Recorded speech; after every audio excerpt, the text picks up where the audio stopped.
நமஸ்காரம் எல்லாருக்கும். நான் உங்களோட அஸ்ட்ராலஜர் ஷியாம் பேசுகிறேன், ஆத்மசுத்தி அஸ்ட்ராலஜிலேருந்து.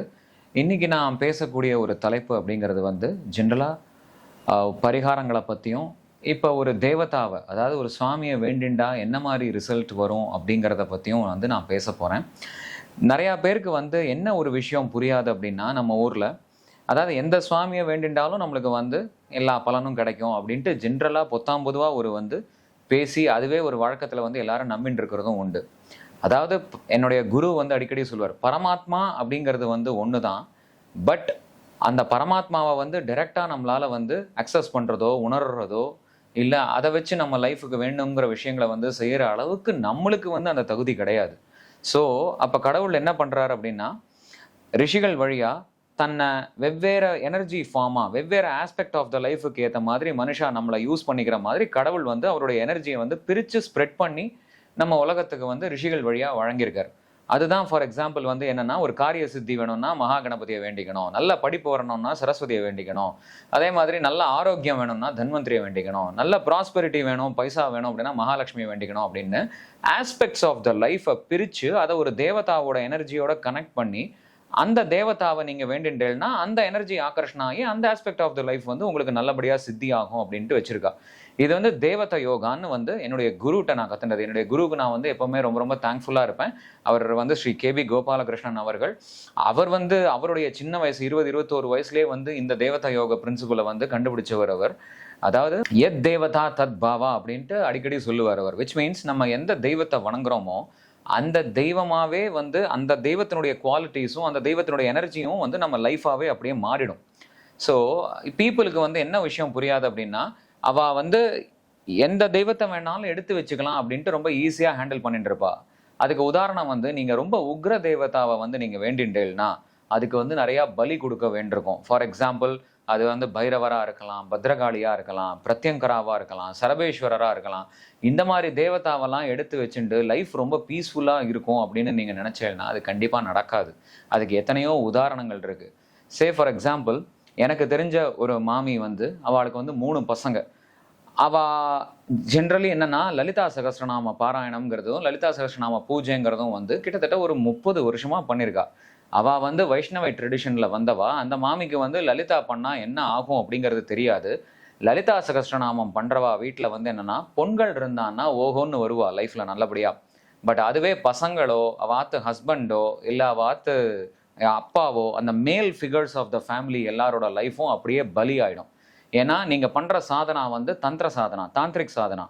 அதில் வந்து இப்போ நீங்கள் லலிதாவோட ஃபோட்டோவை பார்த்தேன்னா சிவன் சவமாக இருந்து அது மேலே லலிதா உட்கார்ற மாதிரி இருக்கும். விச் மீன்ஸ் ஒரு மேனை வந்து பலி கொடுத்தாதான் லலிதா சாதனா வந்து சித்தி ஆகும். விச் மீன்ஸ் அந்த லலிதா யார் வீட்டில் பிரயோகம் பண்ணுறாளோ அவள் வீட்டில் பசங்களோட லைஃபாக இருக்கட்டும், ஹஸ்பண்டோட லைஃபாக இருக்கட்டும், அப்பாவோட லைஃபாக இருக்கட்டும், எல்லாமே வந்து அப்படியே போக போக போக போக அப்படியே டோட்டலாக வீணாக போய் and at the same time அவள் எல்லாமே they will have a very medieval life. அதாவது லைஃப் ஸ்பேனே வந்து அவளுக்கு வந்து கம்மியாயிடும் அப்படின்ட்டு வந்து சொல்லலாம் தாராளமாக.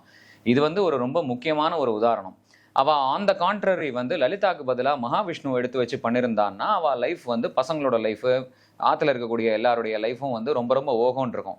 அதாவது நம்ம வந்து ஆம்பளை தேவதாவை, அதாவது மேல் தேவதாவை வேண்டிட்டோம் அப்படின்னா வீட்டில் இருக்கக்கூடிய மேல் பீப்புள் எல்லாரோட லைஃப்பும் நல்லாயிருக்கும். ஃபீமேல் தேவதாவை வேண்டிட்டோம்னா எல்லா ஃபீமேல் பீப்புளினுடைய லைஃப்பும் நல்லா இருக்கும். அதனால தான் நம்மளுடைய ட்ரெடிஷனில் மகாவிஷ்ணு, மகாலட்சுமி, சிவன், பார்வதி அந்த மாதிரி அந்த மேல் அண்ட் ஃபீமேல் எனர்ஜியை சேர்த்து சேர்த்து தேவதாவாக வேண்டிக்கணும். அப்போ தான் வீட்டில் அந்த பேலன்ஸ் ஆஃப் த எனர்ஜி வரும் அப்படிங்கிறத வந்து சொல்லி வச்சிருக்கா. ஸோ இது தெரியாமல் தாந்திரிக் தேவதாவை எடுத்துட்டு இப்போ ஃபார் எக்ஸாம்பிள் லலிதாவை வந்து நீங்கள் எடுத்து பிரயோகம் பண்ணலைன்னா நீங்கள் பலி கொடுக்கணும். நீங்கள் பலி கொடுக்கலன்னா உங்கள் வீட்டில் இருக்கக்கூடிய விஷயங்கள்லாம் லைஃப்லாம் வந்து பலியாக ஆரம்பிச்சிடும். நீங்கள் ஒரு முக்கியமான எக்ஸாம்பிள் எடுத்துக்கணுன்னா, தமிழ்நாட்டினுடைய மறைந்த முன்னாள் முதல்வர் வந்து திரு ஜெயலலிதா அவர்கள் வந்து very very powerful lady, very intelligent lady, அதிலெல்லாம் வந்து எந்த சந்தேகமும் இல்லை. அவள் பேர் வந்து ஜெயலலிதா. அவள் நிறையா லலிதா வந்து சகஸ்ரநாம பாராயணம் பண்ணுவாள், லலிதாவை நிறையா ப்ரேயர் பண்ணுவாள்.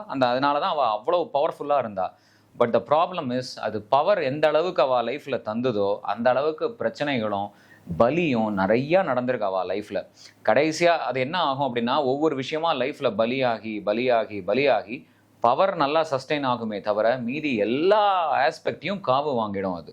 ஏன்னா நீங்க பலி கொடுக்காம ஒரு விஷயத்த பண்ணும்போது என்ன ஆகும்னா, சுத்தி உங்க லைஃப்ல இருக்கக்கூடிய எல்லா விஷயங்களும் பலியாகி, கடைசியா அவளுக்கு வந்து ஃபேமிலி கிடையாது, குழந்தைகள் கிடையாது, கல்யாணம் கிடையாது, எதுவுமே கிடையாது. And last half of the life, அந்த லாஸ்ட் பார்ட் ஆஃப் த லைஃப்ல வந்து உடம்பு சரியில்லாம அவ எப்படி செத்து போனான்னே தெரியாத அளவுக்கு தன்னுடைய லைஃபே வந்து அவளுக்கு வந்து பலி ஆகிடுத்து.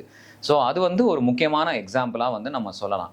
பட் வெரி வெரி, அதாவது ரொம்ப பவர்ஃபுல் லேடி, நல்ல ஒரு ஒரு ஸ்ட்ராங் சீஃப் மினிஸ்டர், அந்த மாதிரி எல்லா விஷயங்களும் இருந்தாலும் இந்த தேவதா வந்து என்ன பண்ணித்துங்கிற அந்த ஒரு எக்ஸாம்பிளுக்காக வந்து அது ஒரு லைவ் விஷயமா நான் வந்து சொல்றேன். அதே மாதிரி இப்ப இன்னொரு ஒரு எக்ஸாம்பிள் சொல்லலாம். என்னுடைய குரு அடிக்கடி சொல்வார். அவருக்கு தெரிஞ்ச ஒருத்தர் வந்து சரபேஸ்வரரை வந்து வேண்டிண்டே இருந்திருக்கார். அவர் வந்து ஒரு ஐஐடியில வந்து வார்டனா இருக்கக்கூடிய ஒரு பர்சன். இவர் எங்க குரு வந்து பார்க்கும்போது, இல்லப்பா நீ இந்த தேவதாவெல்லாம் வேண்டாத, அது வந்து பலி கேட்கும், நீ அது வந்து நம்மளுக்கு ஒத்து வராது அப்படின்ட்டு சொல்லியிருந்திருக்கார். பட் அவர் கேட்குற மாதிரி இல்லை. எல்லாருக்கும் வந்து சரபேஸ்வரனுடைய பேரை எழுதி கொடுக்கறது, அந்த நாமத்தை சொல்றது, ப்ரேயர் பண்றது இப்படின்ட்டு அப்படியே வச்சுட்டு இருந்தவர், கல்யாணம் ஆகி ஒரு குழந்தை பிறந்திருக்கு. கொஞ்ச நாள்லயே ஏதோ ஒரு ஆக்சிடென்ட் ஆகி அவர் தலை வந்து ஸ்கல் வந்து அப்படியே பொளந்து செத்து போயிட்டார். ஸோ அதுதான் அந்த தேவதா வந்து கேட்குற பலி. அவ பலி கொடுத்து அந்த ப்ரேயரை பண்ணலைன்னா அவளுடைய வாழ்க்கையில வந்து எல்லா விதமான பலியும் நடந்துடும். ஸோ அதனால நீங்க எந்த ஒரு தேவதாவை எடுத்துட்டாலோ பரிகாரம் பண்ணாலோ ரொம்ப ரொம்ப கேர்ஃபுல்லா இருக்கணும். தெரிஞ்ச தேவதா, நான் தோணின தேவதா, காதுல வாங்கினது எல்லாத்தையும் இஷ்டத்துக்கு எடுத்துடக்கூடாது. ஹிந்துயிசம்னுடைய ஒரு முக்கியமான விஷயம் என்னன்னா, ஒவ்வொரு தேவதாவும், ஒவ்வொரு பரிகாரமும், ஒவ்வொரு பூஜையும் வந்து ஒரு லைவ் வயர் மாதிரி. அதை நீங்க அப்படியே தெரிஞ்சு புரியாம எதையாவது ஒன்றத்தை வந்து நீங்க தொட்டுட்டேல் அப்படின்னா, அதுக்கான அந்த பிரதிபலன் அப்படிங்கிறத வந்து நீங்க விரும்புறீங்களோ விரும்பலையோ அது நீங்க ஆக்கர்ஷணம் பண்ற மாதிரி ஆகிடும் அது. ஸோ அதனால எப்பவுமே நீங்க ஒரு பரிகாரமோ பூஜையோ இல்லை ஒரு தேவதா வழிபாடோ ஏதாவது ஒன்று எடுத்து வச்சுக்கிறதுனா உங்களுடைய ப்ராப்ளத்துக்கு ஏற்ற மாதிரி வந்து எங்ககிட்ட ப்ராப்பராக நீங்கள் கன்சல்டேஷன் எடுத்துக்கோங்க. எடுத்துட்டு உங்கள் ஹாரோஸ்கோப்புக்கு ஏற்ற மாதிரி கரெக்டாக அதில் தேவதா தெரியும். இந்த தேவதாவை எந்த நேரத்தில் எந்த பர்பஸ்க்காக வந்து நம்ம உபாசனம் பண்ணணும் அப்படிங்கிறத வந்து அது கரெக்டாக அந்த ஹாரோஸ்கோப் காமிச்சு கொடுக்கும். அந்த மாதிரி எத்தனையோ பேருக்கு வந்து நாங்கள் வந்து கன்சல்டேஷன் வழியாக அவளுக்கு பரிகாரங்களை வந்து நாங்கள் சொன்னதும் உண்டு அண்ட் பண்ணி வச்சதும் உண்டு. அவள் லைஃப் எல்லாம் வந்து எல்லா ப்ராப்ளமும் சால்வ் ஆகி ஓஹோன்னு இருக்கு. அது மாதிரி நீங்களும் உங்களுடைய லைஃப்ல ஏதாவது ஒரு முக்கியமான விஷயங்களுக்காக நீங்க வேணும்னா நீங்களாவே எதுவும் தேவதாவை சூஸ் பண்ணாம ப்ராப்பரா ஒரு கன்சல்டேஷன் வந்து எடுத்துட்டு அந்த ஹாரோஸ்கோப்ல அந்த ஆஸ்பெக்ட் ஆஃப் த லைஃபை செக் பண்ணி அதுக்கு எந்த பரிகாரத்தை பண்ணி அந்த தோஷத்தை நிவர்த்தி பண்ணி லைஃப்ல க்ரோ ஆகணும், ஒரு ப்ராப்ளத்தை சால்வ் பண்ணணுங்கிறத எடுத்து வச்சுக்கோங்க. ஸோ தட் எந்த ப்ராப்ளம்லையும் நீங்க மாட்டாம நல்லபடியா உங்க லைஃப் வந்து மென்மேலும் வளரும். ஸோ இந்த ஒரு விஷயத்தை நான் இந்த வீடியோவில் ஷேர் பண்ணிட்டு நான் நிறைவு செய்கிறேன். தொடர்ந்து இந்த மாதிரி ரொம்ப முக்கியமான விஷயங்கள் எல்லாமே வந்து நாங்கள் நிறைய ஷேர் பண்ணுவோம். நீங்கள் அதை தொடர்ந்து பாருங்க, நிறைய பேருக்கு வந்து ஷேர் பண்ணுங்க, சப்ஸ்கிரைப் பண்ணுங்க. ரொம்ப பயனுள்ளதாகவும் ரொம்ப ரொம்ப இன்ஃபர்மேட்டிவாகவும், அதாவது இந்த விஷயத்தை தெரிஞ்சுக்கிறதுனால அது ஒரு கண்டிப்பாக கடவுளோட அனுகிரகத்தில் ஒரு டேர்னிங் பாயிண்ட்டாக கூட உங்கள் லைஃப்பில் வந்து கண்டிப்பாக அமையலாம். Thank you really so much. நமஸ்காரம் எல்லாருக்கும்.